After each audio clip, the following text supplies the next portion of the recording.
Muy buenas tardes. Sean bienvenidos a esta clase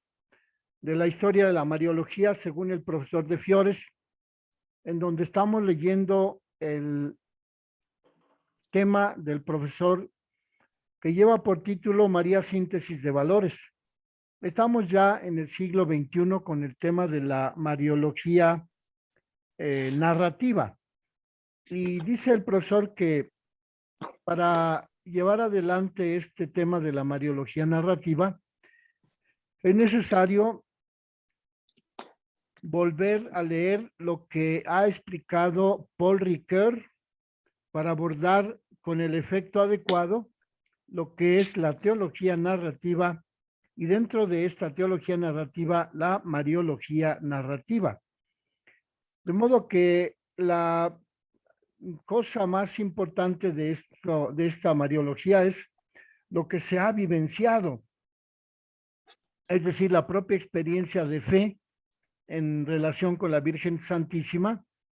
y no tanto es tan importante lo que hemos encontrado de narración acerca de María. Y dice que en el campo mariano, darle primordial importancia a lo que hemos vivido significa haber tenido una profunda experiencia de la Virgen Madre de Jesús en la vida del creyente, en la vida de la comunidad eclesial. Y dice que quien no revisa el punto de vista de la vivencia de la devoción a María Santísima, no puede llevar a cabo un auténtico mariología narrativa. Por tanto, la profesora María Magdalena Santoro tiene el mérito de haber abordado por primera vez la mariología narrativa, ofreciendo sugerencias metodológicas que tienen que ver con la vivencia de nuestra fe en María Santísima y que por primera vez María Magdalena Santoro nos ha ofrecido unas sugerencias metodológicas para llevar a cabo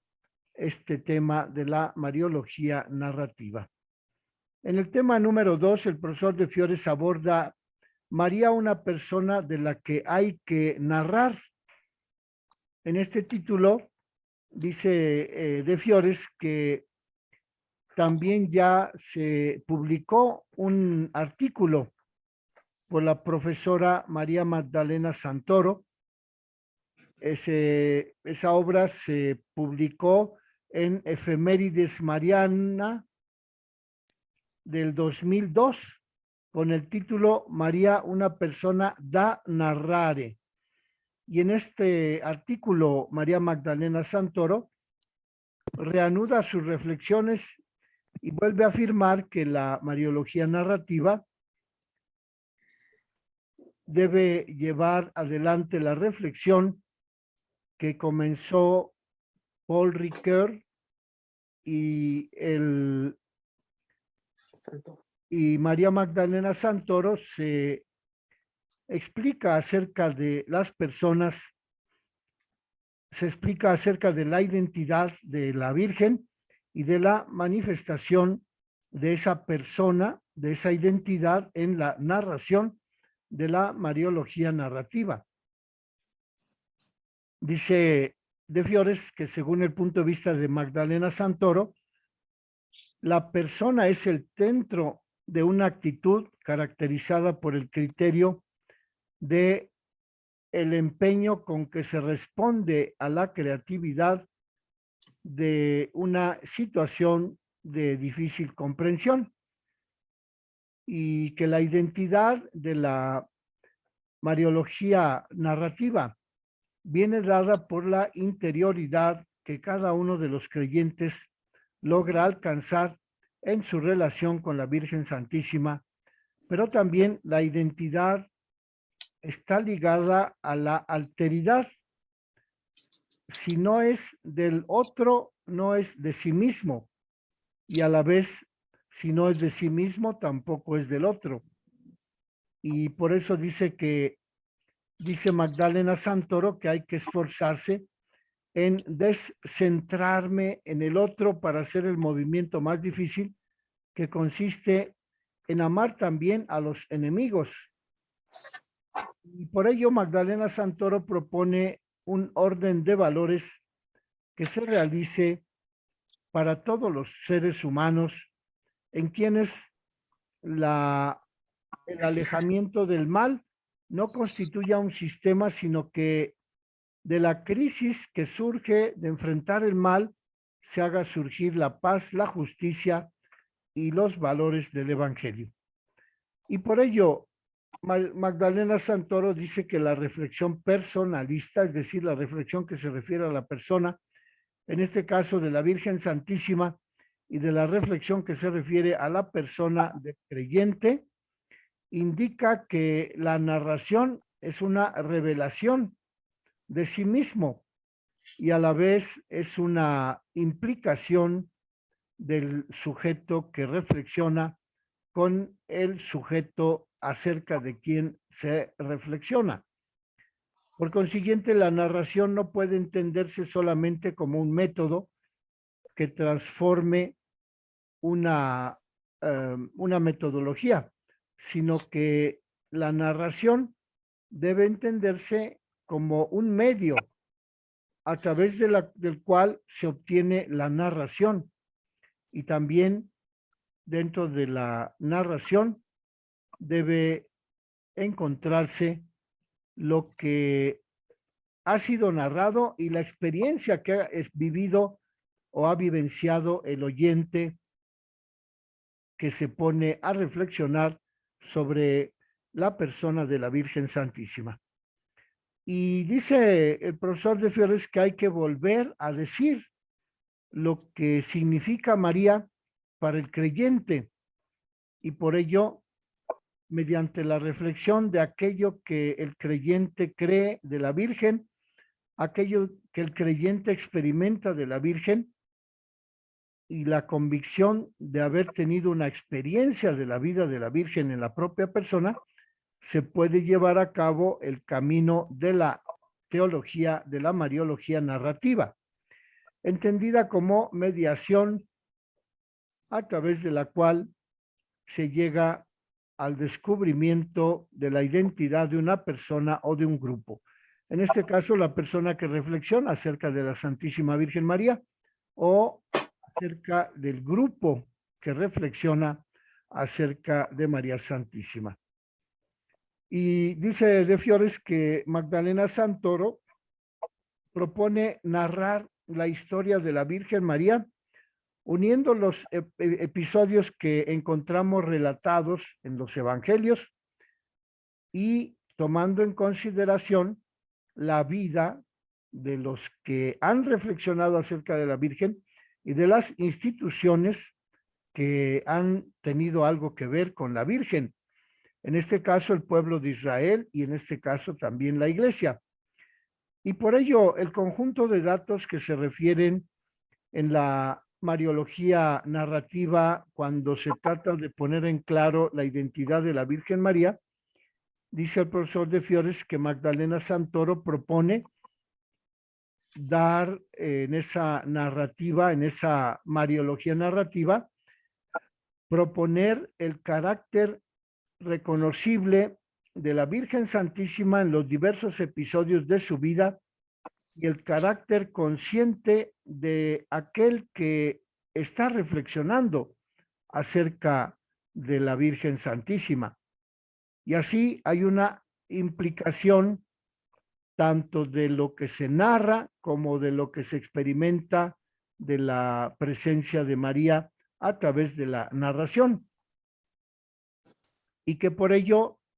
la historia de los hombres en su tiempo y de la humanidad entera puede también formar parte de la mariología narrativa, en cuanto que se busca la experiencia de los hombres del tiempo de la Virgen María y la experiencia de la humanidad entera en relación con Santa María. De modo que la teología narrativa nos ayuda a encontrar la identidad de la Virgen Santísima, que esa identidad de la Virgen Santísima puede ayudar a que cada persona que reflexiona sobre María se descubra a sí mismo o a sí misma, y que a través de esa reflexión sobre la identidad de María y sobre la identidad de la persona que descubre su identidad a través de la reflexión sobre la Virgen, pueda también descubrir el mundo que rodea a María Santísima, para determinar de qué manera María se relaciona con el mundo, con las personas, con la sociedad o con el propio creyente. Y a partir de allí elaborar un nuevo modo de relacionarse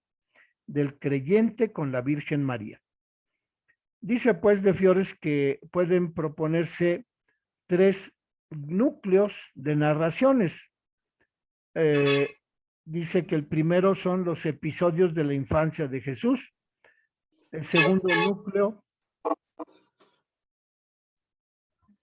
es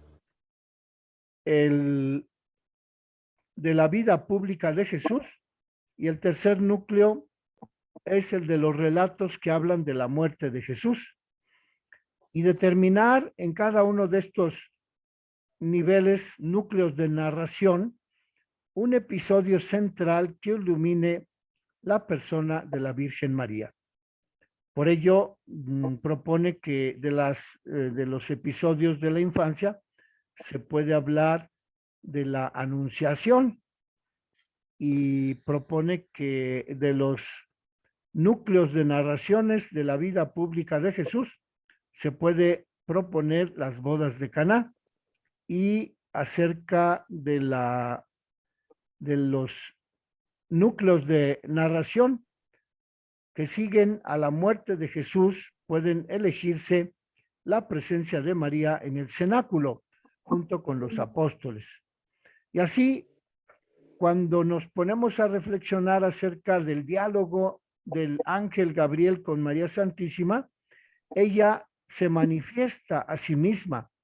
manifiesta su propia identidad, manifiesta la conciencia de haber sido elegida, pero también nos ayuda a comprender la reciprocidad, que significa el hecho de que el creyente también pueda sentirse motivado en su conciencia de elección, de manera como lo hizo la Virgen Santísima. Por ello, María replica: ¿cómo será esto? Pues no tengo relaciones, según Lucas 1:34. Ante la respuesta misteriosa del ángel, con una mirada global, se puede decir que en su carácter de mujer virgen, María se abre a la alteridad de Dios, que no infravalora la virginidad de la Virgen, sino que la enriquece con la maternidad. Y dice que el profesor de Fiores afirma que de María se puede narrar lo que María ha sido en toda la historia de la Iglesia como narración, pero que también puede narrarse algún anuncio en donde la narración ayude a que la persona que reflexiona sobre la narración de la Virgen se encuentre a sí misma, y esa narración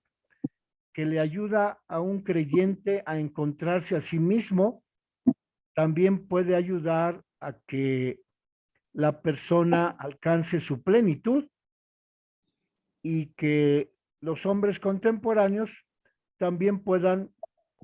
descubrir su identidad en la propia cultura a través de reflexionar sobre los acontecimientos de María, y de cómo el ser humano, el creyente, asume también la propia identidad frente a aquello que la Virgen Santísima ha realizado. Y luego dice que también en la dialéctica del descubrimiento de la Virgen, en la dialéctica que consiste en que el creyente se enfrenta a una crisis, el hombre contemporáneo puede discernir un orden de valores para ser liberado y dejarse liberar de tantos condicionamientos a fin de descubrir su propia identidad y acoger la salvación para sí mismo y para los demás, como lo ha hecho la Virgen María. Después habla el profesor de Fiores de la figura narrativa de María de Nazaret. Dice que María Magdalena Santoro ha hecho otra aportación a la mariología narrativa, que consiste en que la persona Kailwali Bayongi escribió un tema sobre la figura de María en la perspectiva de la teología narrativa, que es un tema que se publicó en Roma en 1996 como tesis de licenciatura en la Pontificia Universidad Gregoriana. Y de esta tesis de esta persona, Kialwahi Bayongi, el profesor de Fiores, nos propone considerar el último capítulo donde el autor, Kialwahi Bayongi, se preocupa por ponernos en la situación de la teología vinculada con María de Nazaret, cuya figura emerge de tres grupos de narraciones bíblicas: los relatos de la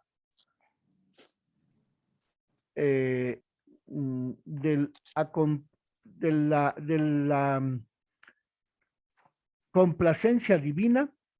y los relatos de la profecía,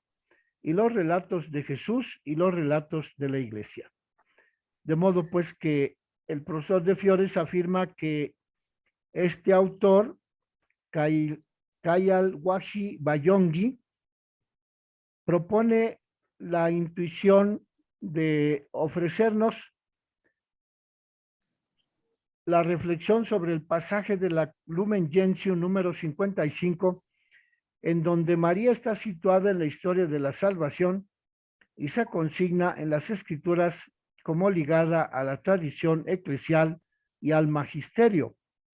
De modo pues que la historia que se puede narrar de la Virgen Santísima puede ayudarnos a encontrar la identidad concreta de María desde el momento en que el contacto con la Biblia conduce a subrayar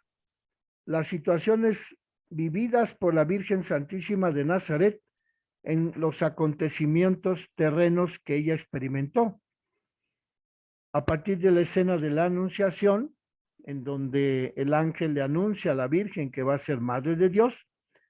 y entra en diálogo con el arcángel Gabriel, la historia de María de Nazaret se integra en la historia de la salvación,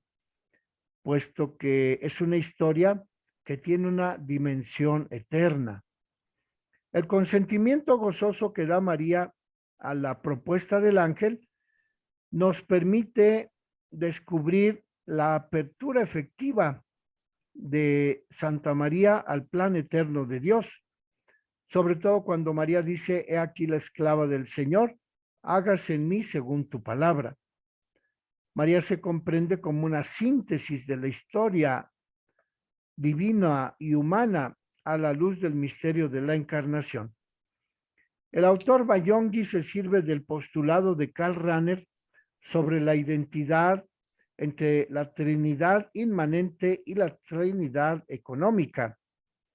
Y con ello, Bayongi pone de relieve la compenetración de los tres tiempos de la salvación que están vinculados a las tres personas divinas. Y dice de Fiores que esta vinculación entre los tiempos de la salvación en vinculación con las personas divinas nos permite alcanzar la realidad en la que María se presenta como el lugar privilegiado de la revelación trinitaria, y por ello también María es la figura narrativa por excelencia. Esto lo dice Bayongi en su tesis de licenciatura, que fue publicada en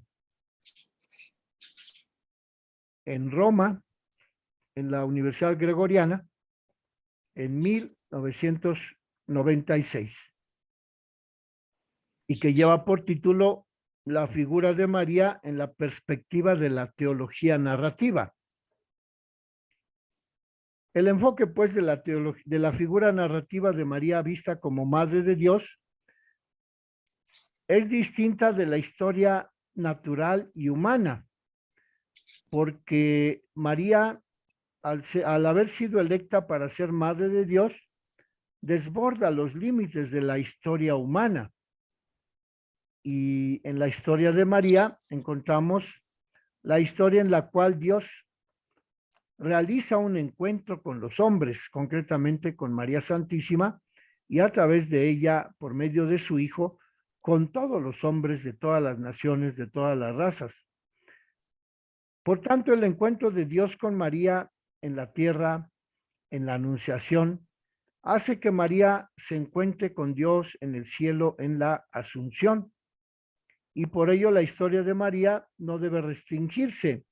solo a lo que ella vivió en la tierra, sino que es una historia dinámica que continúa en la trayectoria de la historia del Verbo encarnado en el cielo. Por ello, la teología narrativa, la mariología narrativa, pues también habrá de tomar la revelación de la vida de la Virgen Santísima en el cielo como una vida en la que la Virgen Santísima se ha introducido en la vida de la Trinidad, y esa manera de comprender la actividad de María Santísima dentro de la vida trinitaria nos propone una teología narrativa de la Virgen Santísima en la tierra, puesto que María vivió en la tierra la convocación a ser Madre de Dios, pero también nos puede llevar a una teología narrativa en la dimensión trinitaria, puesto que la Virgen ya pertenece a esa dimensión trinitaria, eterna, excelsa, en la que ella está inserta en la dinámica de la historia de la salvación y no solo en la historia de la salvación terrena, histórica, concreta. Por eso dice De Fiores que el mayor descubrimiento de la figura de María desde la perspectiva de la mariología narrativa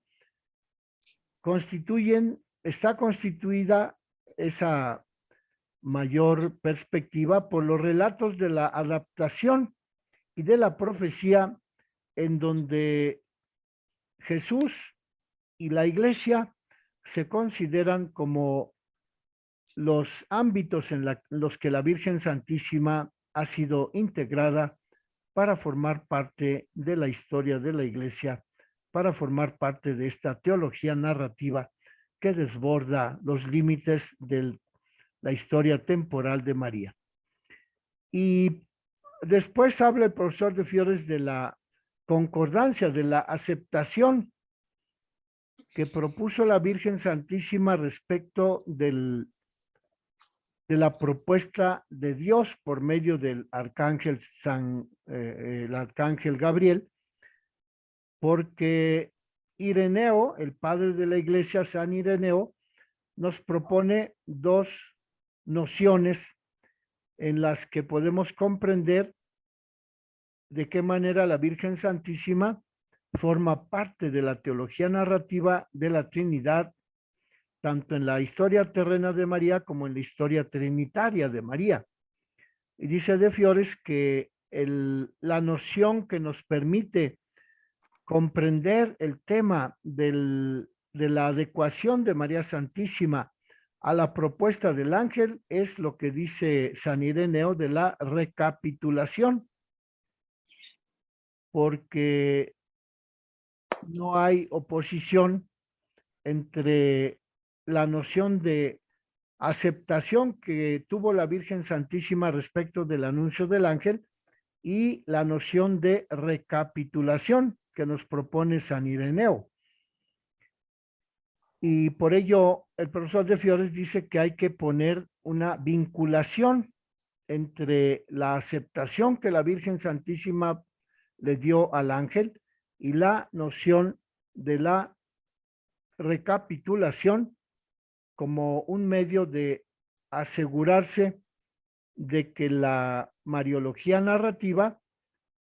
alcance aquel objetivo en donde la Virgen Santísima forma parte de la historia de la salvación a causa de que ha aceptado aceptado la propuesta del ángel, y que el creyente, en el momento en que acepta su propia vocación, también se introduce en esa mariología narrativa, puesto que a ejemplo de la Virgen, el creyente también acepta la propuesta de Dios acerca de su propia historia de la salvación. Y dice el profesor de Fiores que cuando Jesucristo se encarna en la Virgen Santísima, ocurre una doble aceptación en María, puesto que se halla esa aceptación de María, se halla destinada a acostumbrar al hombre a percibir a Dios, pero también esa aceptación de María permite al hombre identificar que Dios habita en el hombre. Por ello, en el misterio de la encarnación, María de Nazaret desarrolla una función significativa en ese doble aceptarse de Dios a los hombres y aceptarse de los hombres a Dios, porque María realiza el nacimiento del Mesías, un nacimiento anunciado por las figuras femeninas de la historia de Israel, que pueden clasificarse en tres grandes grupos. Las figuras que son anteriores al profetismo, como son Sara, Agar, Rebeca, Raquel, Lía, la madre de Moisés y la hija del faraón que recibió a Moisés. Y también se pueden clasificar las mujeres que se encuentran en la Sagrada Escritura como figuras de la época profética. Y aquí propone de Fiores los nombres de la profetisa Débora y la hija de Sión, y que también puede clasificarse las figuras femeninas de la historia de Israel en figuras posteriores al exilio, como son Judith, Esther, la madre de los macabeos. De modo pues que en estos tres grupos de clasificación de las mujeres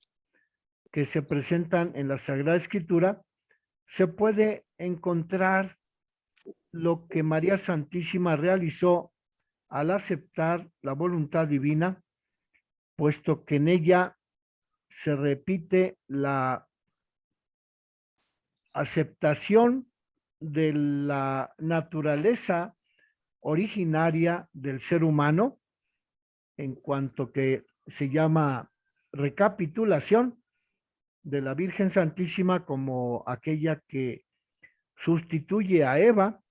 y la recirculación a partir de la cual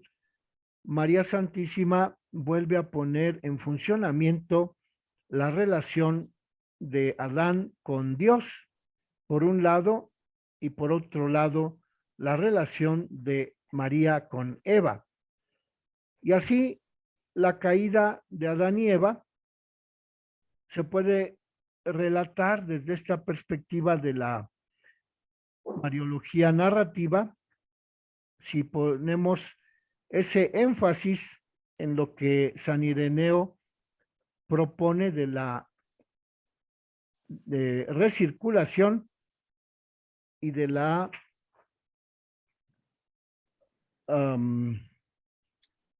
categoría que propone San Ireneo de la recapitulación. La recapitulación porque cuando Cristo se encarna en María, la humanidad vuelve a tener la misma posibilidad de llegar a ser divina, que tenía antes de la caída del pecado de Adán y Eva. Y la recirculación porque esa vida divina que Dios puso en Adán y Eva, que fue interrumpida con la caída, con el pecado de desobediencia,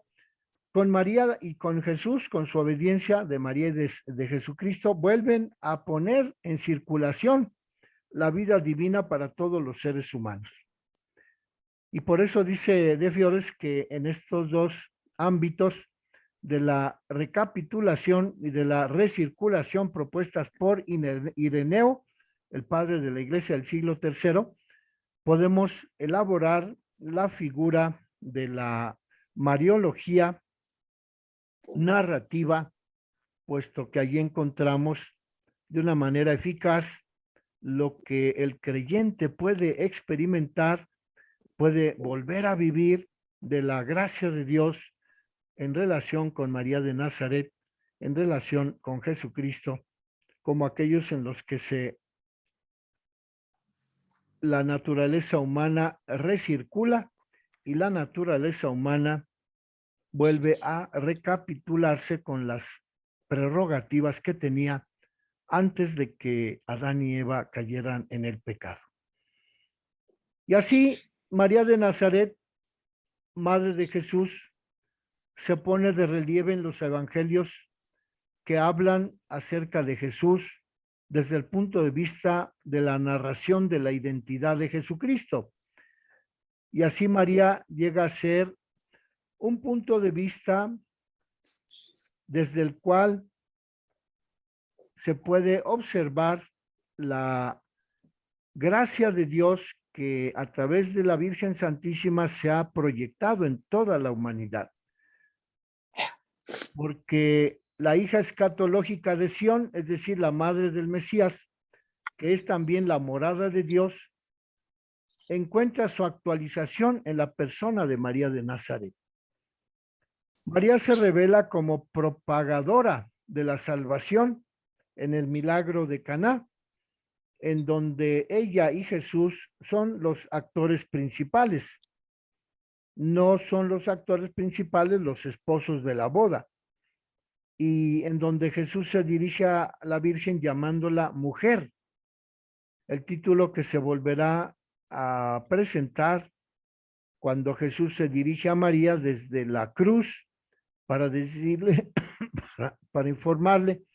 para recomendarla al cuidado de San Juan Evangelista. Mujer, ahí tienes a tu hijo.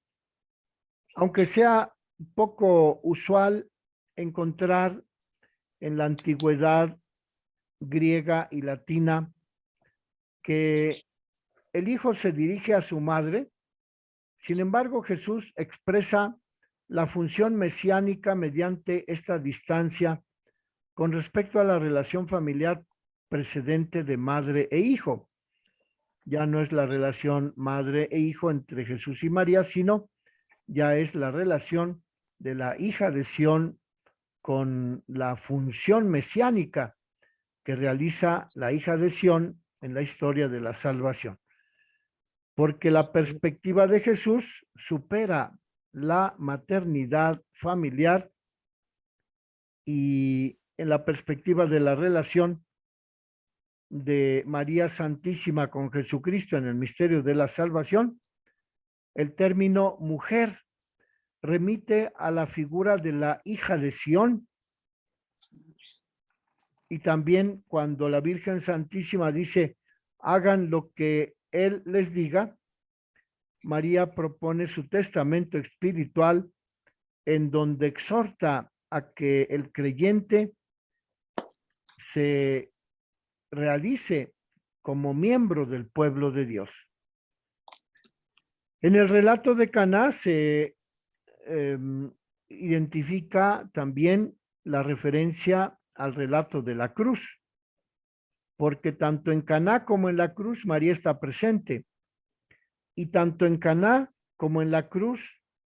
el título mujer evoca a los profetas del Antiguo Testamento, en donde veían que la ciudad de Jerusalén era la ciudad santa, era la madre de Sión que protegía, que sostenía, que formaba a la comunidad mesiánica. Y por ello María al pie de la cruz y María en Caná es la figura del signo personificado de la Sión, de la nueva Sión, de la vida futura de la iglesia. En la cruz, Jesús revela la dimensión de la maternidad de María porque le atribuye la maternidad espiritual. Y esta nueva función de la maternidad espiritual de María como madre biológica de Jesús forma parte de un nuevo, de una nueva función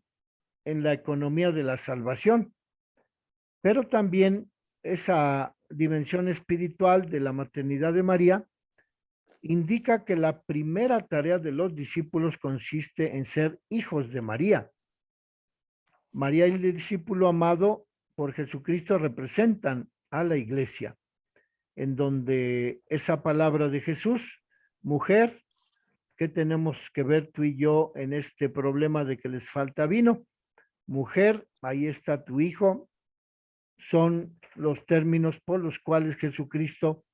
otorga a la Virgen Santísima la nueva función de madre espiritual, de madre de la iglesia, la nueva Sión en la que viven, en la que habitan, en la que son constituidos los hijos de Dios. De modo que con esta presentación acerca de la mariología narrativa, no se puede prescindir de María al hablar del nacimiento de la iglesia. María, que está sufriendo al pie de la cruz, aparece como la discípula y ella se hace presente en el relato de la fundación de la iglesia, cuando los apóstoles se reúnen y esperan el Espíritu Santo. De modo que la historia de María se prolonga en la historia de la iglesia. Como nueva Eva, sacada de la costilla del nuevo Adán, nacida en la cruz en la presencia de María que sufre, la iglesia ha conocido también el momento del acostumbrarse doloroso y glorioso. Así pues, María de Nazaret se presenta como la discípula ideal por quien Jesucristo se ofrece en la cruz y ella acepta compartir la pasión dolorosa de Jesucristo en bien de los creyentes discípulos de Jesucristo. Y una nota adicional de Fiores dice que Bayongui nos ofrece una reflexión histórico-salvífica de la figura de María basada en el concepto de la aceptación que hace María acerca de la maternidad de Jesús y acerca de la maternidad espiritual que Jesús le otorga al pie de la cruz. Y por ello la revelación encuentra su realización completa entre Dios y el hombre, entre Dios Jesucristo y el hombre, la Virgen Santísima. Y dice que en la teología, en la mariología narrativa, aparece Jesucristo porque no se recurre a un enfoque estructural basado en el género literario del relato. Y así vamos a dejar de allí para que mañana, el miércoles,